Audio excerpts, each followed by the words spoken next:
arquitecta Virginia Arroyo Rodríguez, que nos presenta el tema del proyecto de la restauración de los murales de la Biblioteca Central. Gracias.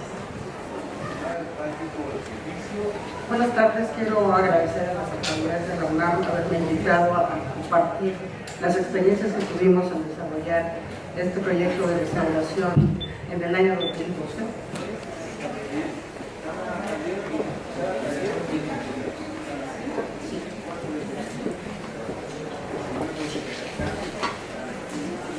Empezar por entender cómo llegó O'Gorman a este resultado es muy interesante. Resulta que él, desde sus años de escuela, tuvo la inquietud de acercarse a la nueva arquitectura que se estaba desarrollando, y entonces él decide, ya en la práctica profesional en el año 29, construir la primera casa funcionalista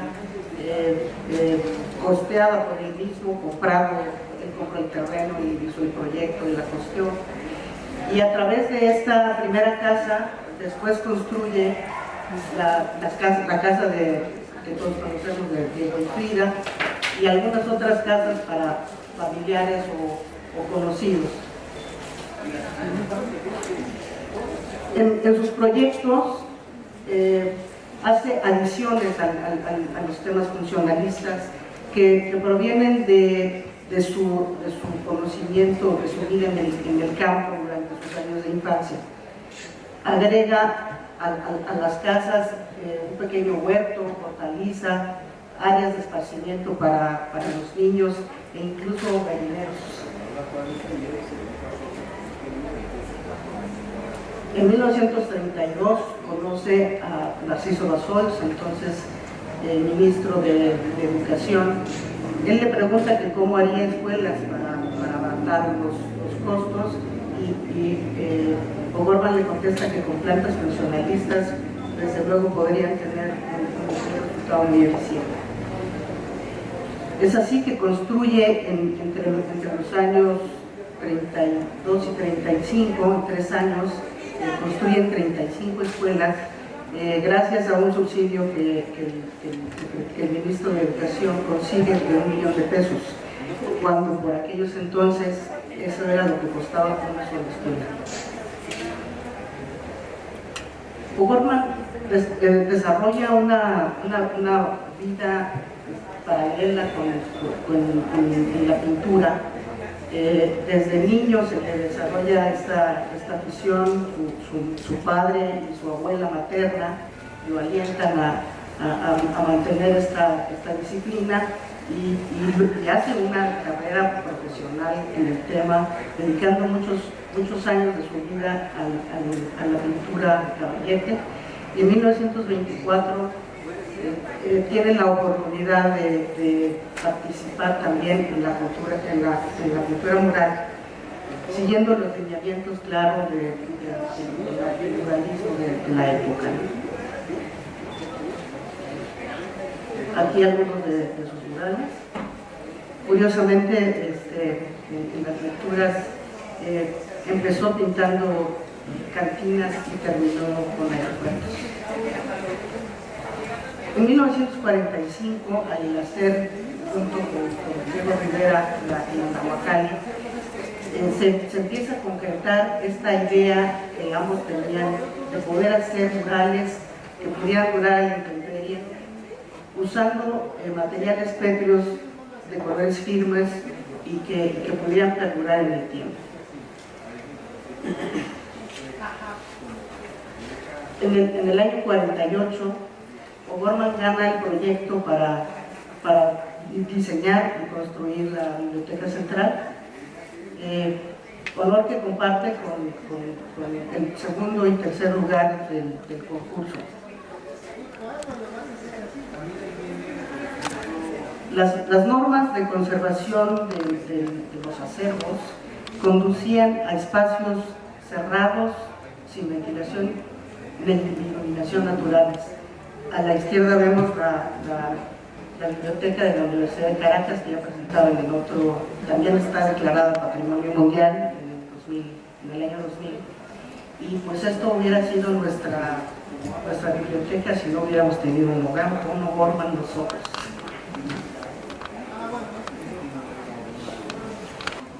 ¿Cómo hizo el mural? Bueno, pues él ya tenía algunas experiencias de la recolección de las piedras, de selección. Su padre era ingeniero minero y también le asesoró en la calidad de los materiales que debía conseguir. Él mismo relata cómo recorrió todo el país en busca de piedras de diferentes colores y de ahí seleccionó algunas. El impedimento para que O'Gorman hiciera su mural lo representaba que pues, el pobre Carlos Lazo, que era el controlador de todos los dineros, pensaba que se podía ir demasiado alto el costo, y también por otro lado pues había como competencias o como críticas de otros arquitectos a los que no les gustaba mucho la idea, ¿no? Pero en este congreso que ya mencionaron, los arquitectos franceses le comentan a Carlos Lazo que sería un error que no cubriera el resto del mural, y así permite que se haga y convence a Pani que le permita hacer todo el mural a le pagan solamente 10,000 pesos y el pobre tiene que andar trabajando de 7 de la mañana a 12 de la noche, llegaba en su bicicleta, sacaría sus tortas y así fue como pudo hacer. Entonces, estas 3 franjas le permitieron hacerlas en la fachada norte como a manera de prueba.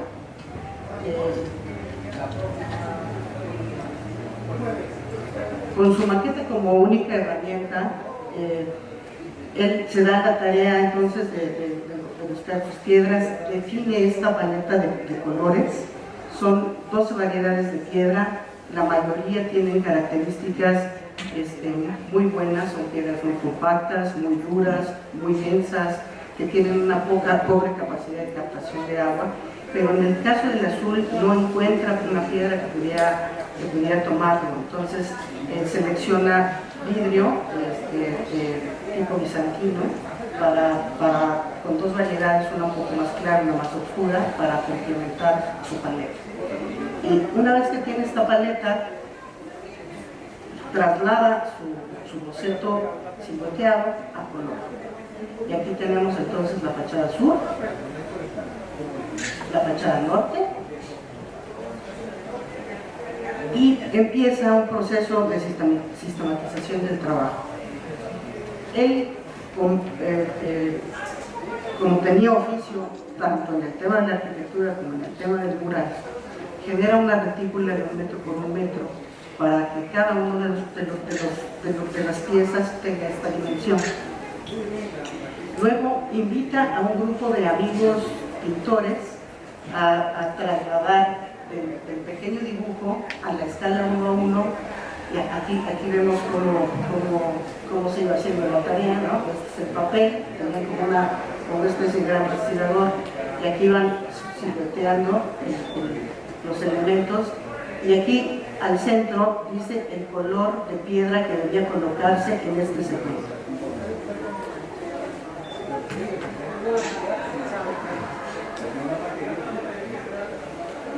La segunda parte del proceso fue adiestrar personas que hicieran los paneles, porque solo no iba a poder, entonces tenía un equipo de albañiles, operarios que le ayudaron a crear los paneles, y aquí tenemos pues más o menos una síntesis de cómo fue.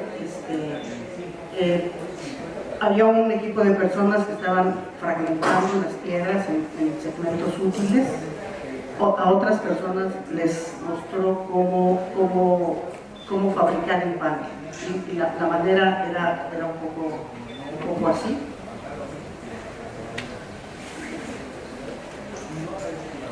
Yo tenía mi dibujo silueteado en donde estaban indicadas las áreas de color que correspondían. Yo ponía este dibujo en el fondo de una cimbra que tenía 5 centímetros de espesor.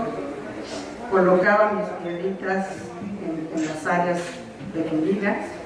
Una vez que eso estaba terminado, ponía un mortero semiseco hasta 2,5 centímetros de espesor. Ahí colocaba el armado que me sirve de refuerzo al tablero a base de alambrón. En ese armado hay 4 anclajes de alambrón de menor dimensión que me servirán para amarrar cada uno de los tableros al muro. Y finalmente ponía esto en la cimbra hasta los 5 centímetros con un mortero más húmedo. Esto, digamos, en los 2 días que duraba el fraguado, permitía tener unidad en todo el sector de concreto, pero no transmitir tanta lechada que nos manchara lo que teníamos ver. Solo que pasó algo que no se esperaba. Cuando levantó el dibujo,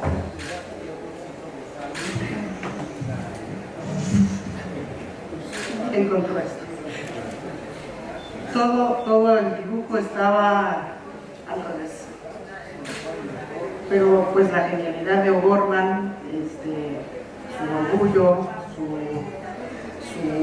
su yo ya dije que tengo que acabar, su poco tiempo, su poca paga, le tuvo que acusar el ingenio. Entonces, lo que hizo fue generar como el espejo toda la fachada, ¿no?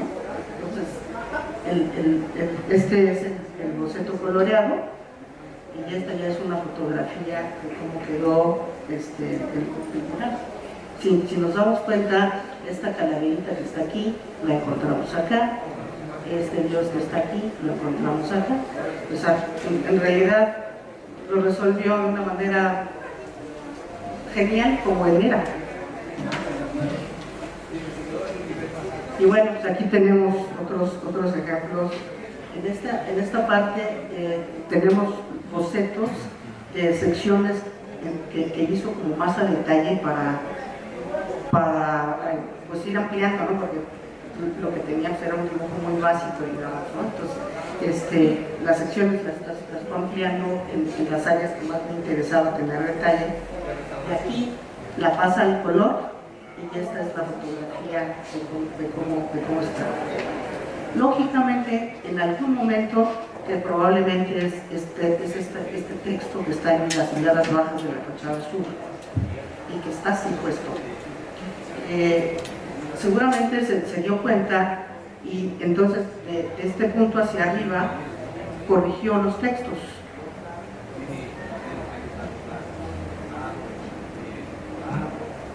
Una cosa genial que hace es que aquí estaba proyectado el continente americano y acá pone Europa, como va a poner el continente americano al revés, ¿no?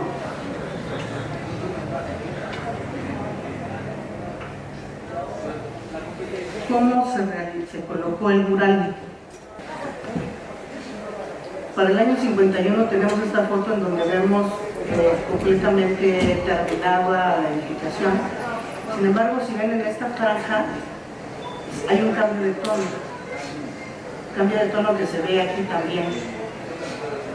Eso fue una aplicación de una lechada de yeso, en donde, pues, como buen artista, generó sus trazos, colocó sus anclajes, generó líneas que le permitieran la coincidencia de una fachada con la otra en los encuentros, checó plomos, dejó sus líneas de desplante. Y les digo esto porque resulta como impresionante la rapidez con la que lo hizo. Entonces, como ya decíamos, colocamos la primera fila, obviamente ya mi desplante, mi trazo ya está hecho, coloco mi primera fila, genero los amarres 4 al armado que está colocado sobre el muro, de tal suerte que cada una de las placas tiene 4 amarres y esos 4 amarres además están ahogados en un concreto de lechada. Entonces prácticamente es imposible que se caiga. a menos que el acero falle, situación que no hemos encontrado.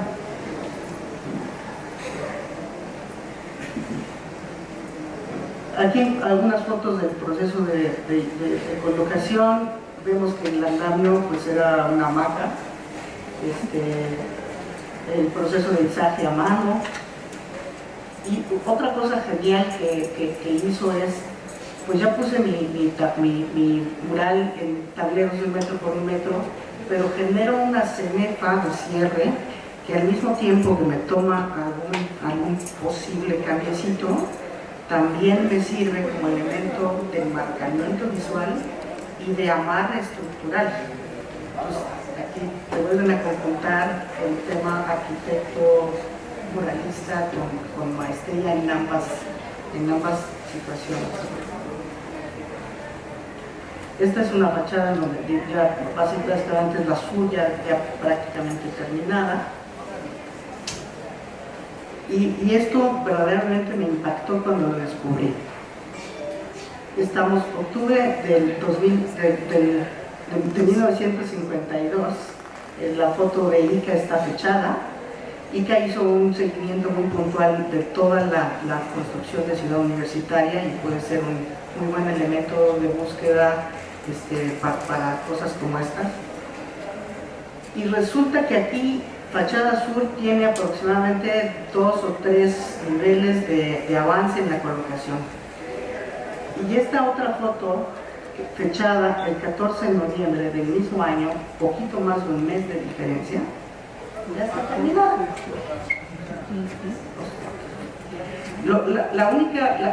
Lo único que me explica esta rapidez es que cuando empezó la Fachada Sur, él tenía todos los mosaicos terminados de esa fachada. Porque en las otras fachadas no pasa lo mismo. En la fachada norte se tarda 5 meses, en la oriente 9, porque la empieza muy temprano y es la última que termina, y en la poniente 5. Entonces, si 5 meses era el tiempo promedio, pues quizá esto se debió a que la producción de los paneles no podía ser más rápida, ¿no? Esta es una a ojo de persona. El fundamental problema que tiene el mural es que todos los días pierde una buena cantidad de piedritas y pues recogen una bolsita significativa diaria. Y es el problema principal que teníamos que detectar cuál era la causa. En las inspecciones iniciales de campo pudimos apreciar que la fachada norte, que casualmente, bueno, no casualmente, en México la fachada norte siempre es la más dañada por situaciones de asoleamiento. En este caso, justamente la parte baja de la fachada norte era la mejor conservada. Yo dije, algo pasa aquí que tenemos que estudiar.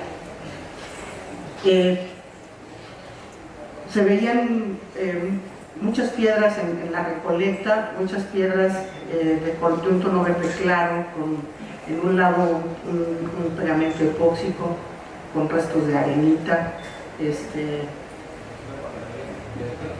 De las piezas originales que recolectamos, el común denominador era una cara sucia y el anverso con apenas unas manchas de señal de que tuvo contacto con el concreto. Esto pasa porque si la piedra no tiene una buena adherencia, pues no se trae un pedazo de concreto ni se queda puesta, ¿no? En este caso era el punto de anclaje.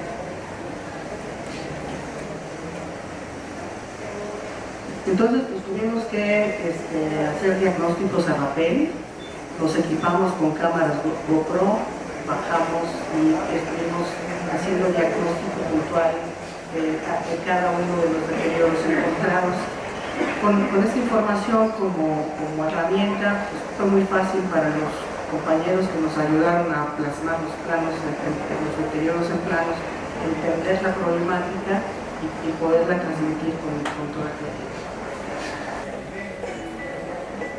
Bueno, pues aquí vemos pérdidas, esta piedra que a la menor provocación se desprende, vemos el epóxico atrás, y su área de anclaje era chiquitita, ni 20%. Toda esta área corresponde a una intervención posterior.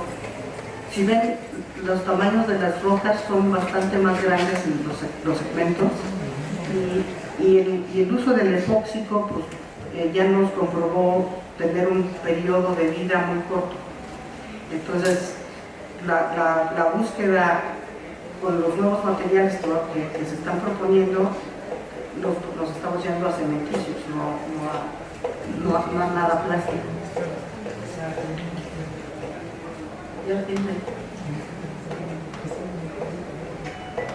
Este es otro de los videos en donde encontramos pulverulencia en algunas de las piezas.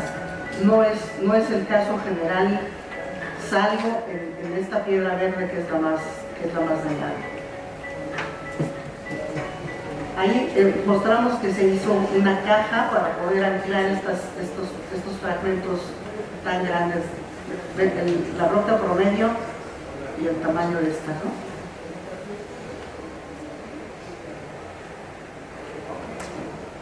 El principal problema que tenemos lo constituye la roca verde claro, porque esta roca no tiene las características de las que hablamos, dureza, poca absorción de agua, compacta.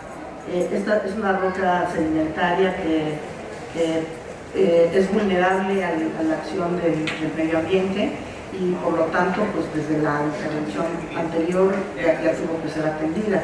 En este caso, no fue atendida en la vez anterior, y es todavía vestigio de la original, pero sí tiene un grado de pulverulencia alto.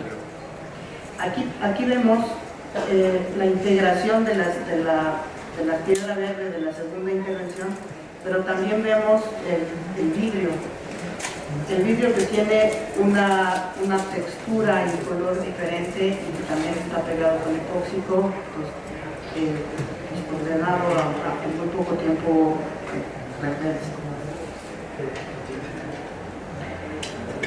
para tener mayor información de las causas de la caída de las piedras, lo que decidimos fue hacer unas escalas puntuales en los puntos que elegimos como los más críticos, donde había una exposición de acero, donde había una fisura, y después también algunas de las zonas que sorprendentemente tenían mejor estado de conservación. De esta manera podíamos tener una comparativa y saber por qué unas estaban mejor que otras. Entonces, con el uso de un equipo que saca corazones, extrajimos piedras de 10 centímetros de cilindros, de 10 centímetros de grosor, por todo el material que se podía obtener, que implicaba tanto la placa como el mortero de colado. Esta es una de las piezas que obtuvimos, y como ven, aquí al fondo se ve que una parte nunca fue colada. O sea, digamos, este es el espesor de la placa, y el del mortero, y aquí nunca hubo un colado. Aquí vemos un acero con un grado de corrosión que no es tan alto, pero que se debe a que esta área no fue protegida, vamos a decir. Y vemos las piedras como están, pues, casi sueltas.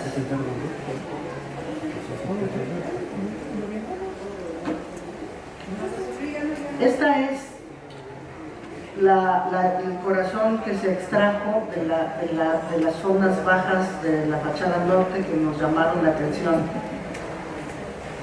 Si ven, el anclaje mecánico de cada una de las rocas pues garantiza su estabilidad sin problema, ¿no? Estas tres bandas las hizo Borman personalmente. En el resto de los tableros pues tuvo que echar mano de sus operarios, ¿no? Y lógicamente, si yo tengo un segmento de roca y avanzo más y lo pongo así, que si lo pongo así, pues ahí está la respuesta, ¿no? Ahí está la respuesta.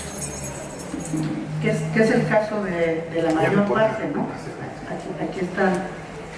Entonces, las piedras dependen exclusivamente de la adherencia y que es una de las cualidades que no tienen. Eso es lo delicado del tema. En el caso de los morteros de colado, encontramos muchos problemas porque pues trabajando en altura, con presiones de tiempo, pues es muy difícil mantener un control de calidad. Y lógicamente hay partes muy densas, muy bien puestas, pero otras que están en estas condiciones. Gracias. Y yo quiero ceder el micrófono al maestro Massari y al maestro Alejandro Cabeza para la entrega de reconocimientos. En las constancias dicen alcalce, Universidad Nacional Autónoma de México, Facultad de Arquitectura, Programa Maestría y Doctorado en Arquitectura, otorga la constancia, en este caso, a Josefa Balaguer de la Universidad Politécnica de Valencia, por su participación como ponente en la Conferencia Magistral Patrimonio Arquitectónico en España, dentro del coloquio del Patrimonio Universitario siglo XX y XXI, por mirar sobre el espíritu. Está firmada por el maestro Alejandro Cabeza, coordinador del programa de maestría y doctorado, y por los servidores.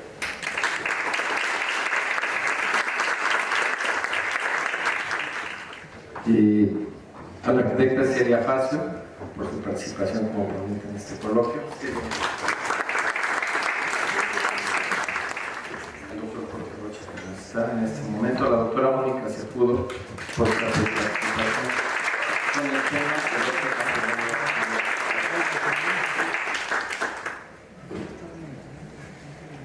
Al maestro Alejandro Cabeza, y con el tema Ciudad Universitaria y valor del espacio abierto.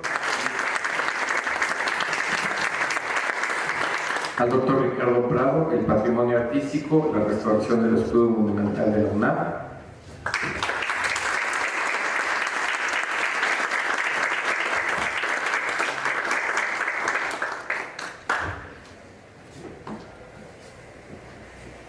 A la arquitecta Virginia Arroyo por el proyecto de restauración de los murales de la biblioteca.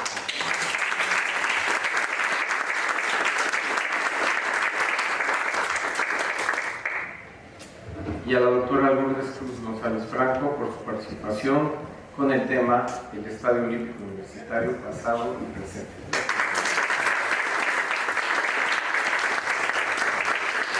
Muchísimas gracias a todos por su participación.